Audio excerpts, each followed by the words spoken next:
Assalamualaikum warahmatullahi wabarakatuh. Perkenalkan, nama saya Firda Widyasari dari kelas D. Dosen pembimbingnya yaitu Hajra Rasmita Ngemba, Eskom MM Mkom. Jadi pada video kali ini saya akan membawakan materi yaitu sistem file.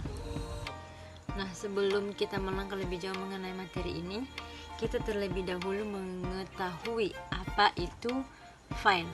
Nah, di sini menurut saya sendiri, file itu adalah kumpulan data dan informasi yang berkaitan dan saling berhubungan satu sama lain.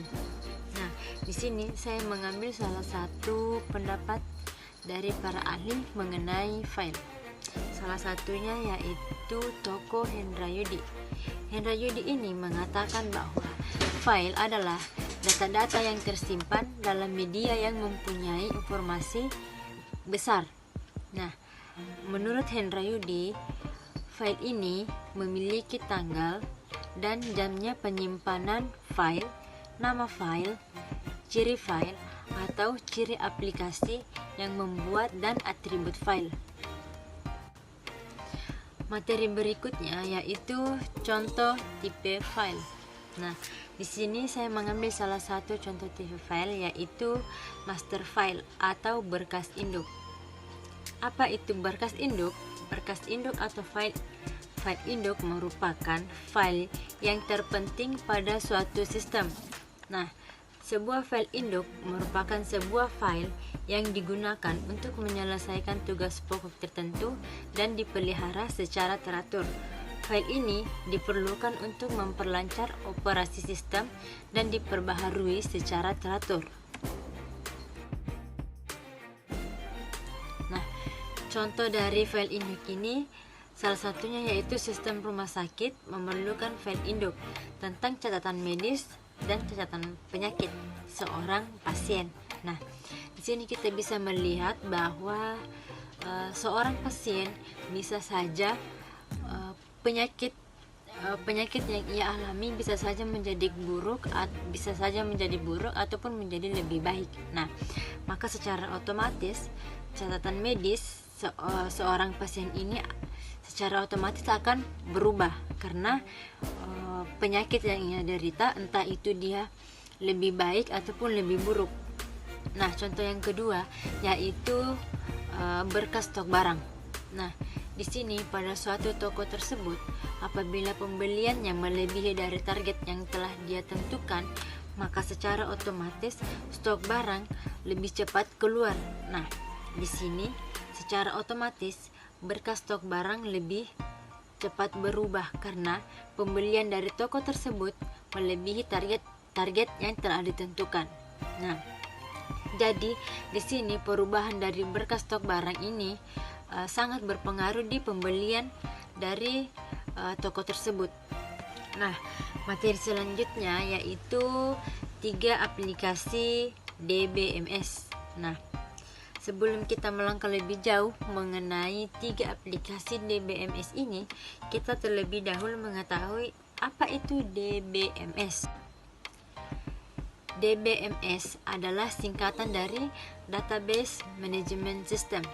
Nah, DBMS atau Database Management System ini adalah sebuah sistem perorganisasian dan juga sistem pengolahan data komputer. DBMS merupakan sebuah perangkat lunak atau software yang berfungsi untuk membangun sebuah basis data dengan berbasis komputerisasi. Nah, DBMS ini juga digunakan untuk membantu di dalam mengolah data dalam jumlah yang sangat besar. Dengan menggunakan aplikasi ini, maka data yang diolah atau dipelihara tersebut tidak sampai mengalami permasalahan atau kekacauan sehingga biasa dimanfaatkan oleh pengguna sesuai dengan kebutuhan dan keinginannya. Nah, di sini kita akan membahas 3 contoh aplikasi DBMS atau Database Management System. Nah, di sini yang pertama saya mengambil adalah Microsoft Access. Nah, di sini Microsoft Access adalah sebuah program aplikasi basis data komputer relasional yang ditujukan untuk kalangan rumahan dan perusahaan kecil hingga menengah. Microsoft Access dirilis perdana pada tahun 1992 bulan November dan dirilis stabil pada tahun 2010 yang sistem operasinya oleh Microsoft Word. Nah, kelebihan dari Microsoft Access ini adalah yang pertama, berbasis file sehingga portable atau tinggal di copy paste. Yang kedua, lebih murah. Yang ketiga, mendukung SQL. Yang keempat, mendukung relational database atau terbatas. Nah, Microsoft Access ini memiliki kekurangan, yaitu yang pertama, security kalah jauh dari SQL server. Nah, yang kedua yaitu tidak bias untuk store prosedur. Yang ketiga, tidak begitu cepat aksesnya atau berbasis file. Yang keempat, bukan RDBMS murni. Nah, aplikasi yang kedua yaitu MySQL. Nah, MySQL ini pertama kali diciptakan dan dikembangkan pada tahun 1979 oleh seorang programmer dari Swedia yang bernama Mikael Widenius. Pada awalnya, MySQL dibuat dengan nama Unirect yang merupakan suatu sistem pengolahan database yang sederhana. Namun demikian, ternyata sistem database buatan Monty tidak cukup untuk diaplikasikan pada data yang dinamis. Pada akhirnya, perusahaan Monty bekerja yaitu TCX mengembangkan sistem baru yang diberi nama MySQL yang merupakan salah satu alternatif dari pilihan pengguna database. MySQL adalah sistem manajemen database relasional open source atau RDBMS dengan client server model. MySQL, sebuah perusahaan di Swedia, menjadi yang pertama dalam mengembangkan MySQL pada tahun 1994. Nah, aplikasi yang ketiga yaitu Oracle Database.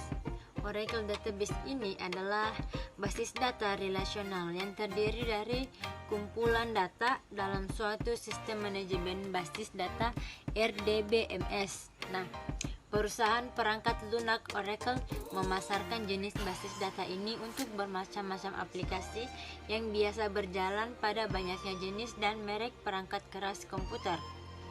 Basis data Oracle ini pertama kali dikembangkan oleh Larry Ellison, Bob Miner, dan E.D. Yotes lewat perusahaan konsultasinya bernama SDL pada tahun 1997.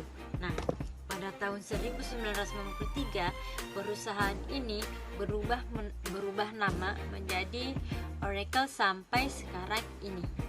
Kelebihan yang pertama yaitu merupakan software DBMS yang handal dan memiliki kemampuan yang tinggi. Yang kedua, dapat menangani jumlah data yang ukuran besar. Yang ketiga, ketika kita mengakses database dan kemudian ada kejadian seperti listrik mati misalnya, maka data yang sudah kita simpan tidak rusak ataupun hilang.